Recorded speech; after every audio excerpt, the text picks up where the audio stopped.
কবরের পাশে দাঁড়িয়ে ছোট্ট দুইটা সন্তান তার মাকে ডেকে বলতেছে, মা আমরা পরীক্ষায় পাশ করেছি, তুমি আমাদের রেজাল্ট কার্ড দেখবে না মা?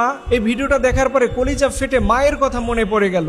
আহারে, এই ছোট্ট দুইটা সন্তানকে পৃথিবীর সব এনে দিতে পারলেও ওদেরকে আর কোনোদিন ওর মাকে এনে দেয়া যাবে না। ওরা বিশ্বাসই করতে চায় না যে ওদের মা দুনিয়াতে নাই, মা বেঁচে আছে, কবরে আছে তাও বেঁচে আছে, এটা ওদের বিশ্বাস। এই ভিডিওটা দেখার পরে মাকে যে এত বেশি মনে পড়তেছে এটা আমি আপনাদের বুঝাইতে পারবো না। আর ওই মায়ের গানটা, মায়ের একদার দুধের দাম কাটিয়া গায়ের চাম, পাপোশ বানাইলে ঋণ শোধ হবে না, এমন দরদি ভাবে কেউ হবে না আমার মা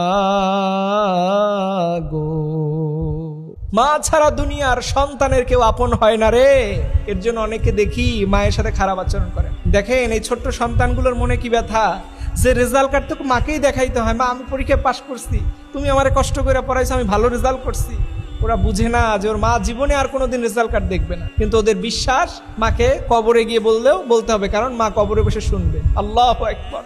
আমি ভাইদের বলি, যাদের মা বেঁচে আছে বিশ্বাস করুন মায়ের সাথে জীবনে কখনো বেয়াদবি করেন না। যদি কখনো বেয়াদবি হয়ে যায় পা ধরে মায়ের কাছে মাপ চাইয়ে নিয়েন। মা মরে গেলে বুঝবেন পৃথিবীতে সবচেয়ে আপন বলতে যে মানুষটা ছিলেন তিনি আর নাই। যাদের মা মরে গেছে ওরা বুঝে মায়ের কি জ্বালা। বাড়িতে এসে সবাইকে ডাক দেওয়া যায় না, কিন্তু মা থাকলে মাকে ডাক দেওয়া যায়, মা আমি এসেছি।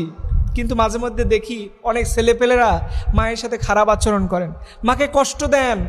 আজকে ওই ছোট্ট দুইটা শিশু বুঝে তার অন্তরে কি জ্বালা।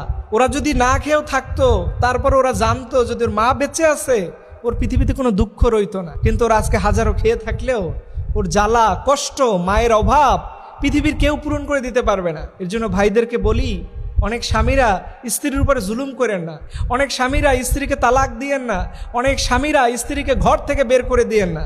সন্তানের মুখের দিকে তাকায়েন। বাবার পূরণ করতে পারবেন কিন্তু ওদের মায়ের পূরণ আপনি কখনো হতে পারবেন না। তাই খবরদার স্ত্রীদের কষ্ট দিয়েন না। এই স্ত্রীরা মায়েরা আর দুনিয়া কুল্লুহা মাতা অখয়রুল মাতা ইদ্দুনিয়া আল মারাতুস সালিহা। এই পৃথিবীর সবকিছু দামি, তার চাইতেও বেশি দামি হচ্ছে একজন নেককার সতীসাধ্যী নারী। একজন মা পৃথিবীর সবচেয়ে বেশি দামি। হাজবেন্ড ওয়াইফ আছেন, খবরদার স্ত্রীর সাথে খারাপ আচরণ করেন। আল্লাহ তুমি আমাদের যাদের মায়েরা জীবিত আছে তাদের হায়াত বাড়ায় দাও, আর আমাদের যাদের মা দুনিয়া থেকে চলে গেছে তাদের জন্য একটাই দোয়া, রব্বির হামহুমা কামা রব্বায়ানি সগীর। আল্লাহ তুমি আমাদের মায়েদের জীবনের সব গুনাহগুলো মাফ করে দাও। সবগুলো না আমিন।